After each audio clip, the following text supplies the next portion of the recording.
A'udzu billahi minasy syaithanir rajim. Bismillahirrahmanirrahim. Subhanallazi asra bi'abdihi lailam minal masjidil haram ilal masjidil aqsa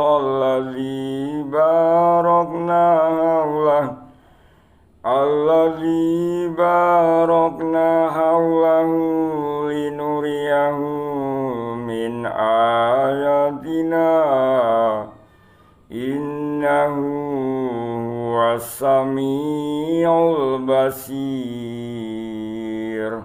Artinya, Maha Suci Allah yang telah memperjalankan hambanya pada suatu malam dari Al-Masjidil Haram ke Al-Masjidil Aqsa yang telah kami berkahi sekelilingnya, agar kami perlihatkan kepadanya sebagian dari tanda-tanda kebesaran kami. Sesungguhnya Dia adalah Maha mendengar lagi Maha mengetahui. Adapun maksud ayat ini dijelaskan dalam tafsir As-Sa'di oleh Syekh Abdurrahman bin Nasir As-Sa'di rahimahullah. Allah menyucikan dan mengagungkan dirinya karena Dia memiliki perbuatan-perbuatan dan aneka karunia yang agung. Termasuk dalam kategori ini adalah bahwa Dia yang telah memperjalankan hambanya, yaitu Rasulnya Muhammad, dari Masjidil Haram, masjid yang paling agung secara mutlak, ke Masjidil Aqsa, sebuah masjid yang termasuk kategori masjid-masjid yang utama dan tempat atau pusat para nabi.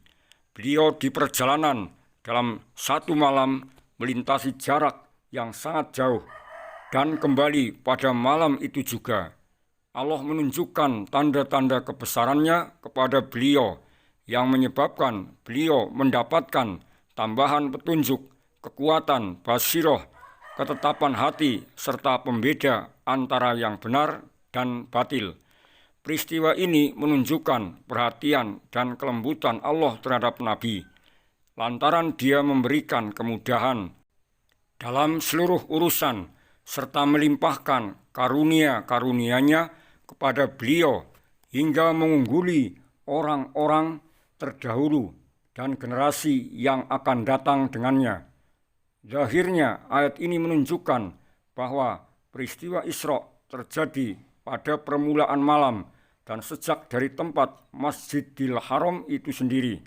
Akan tapi telah disebutkan dalam kitab As-Sahih bahwasanya Rasulullah memulai perjalanan Isra dari rumah Ummu Hani.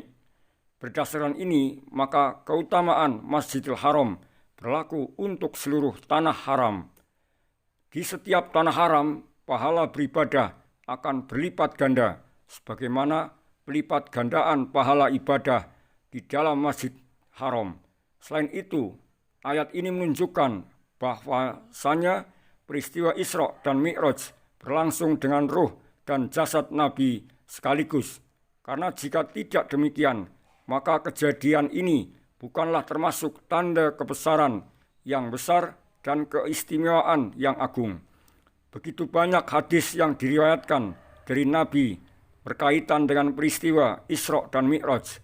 Nabi menerangkan secara rinci kejadian-kejadian yang telah beliau lihat dan bahwasanya beliau diperjalankan di malam hari menuju Baitul Maqdis, kemudian dinaikkan dari sana menuju langit-langit hingga sampai pada permulaan atas langit yang tertinggi.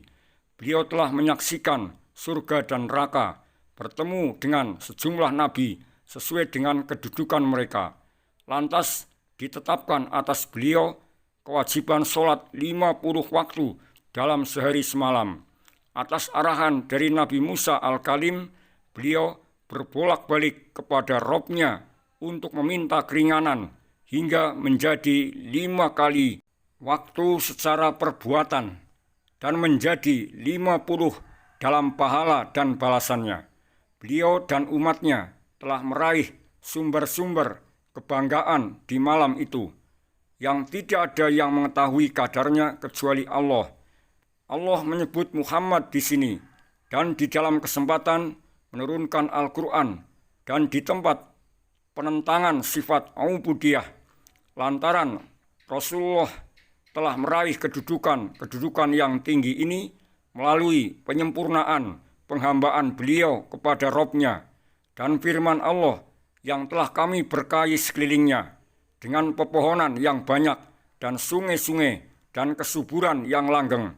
Di antara keberkahan Masjidil Aqsa adalah pengutamaan masjid ini dibandingkan masjid-masjid lainnya selain Masjidil Haram dan Masjid Nabawi, dan bahwasanya dituntut untuk memaksakan bepergian ke masjid-masjid ini semata-mata untuk beribadah dan sholat di dalamnya, dan bahwa Allah telah mengkhususkan tempat ini bagi kebanyakan para nabi dan orang-orang pilihannya.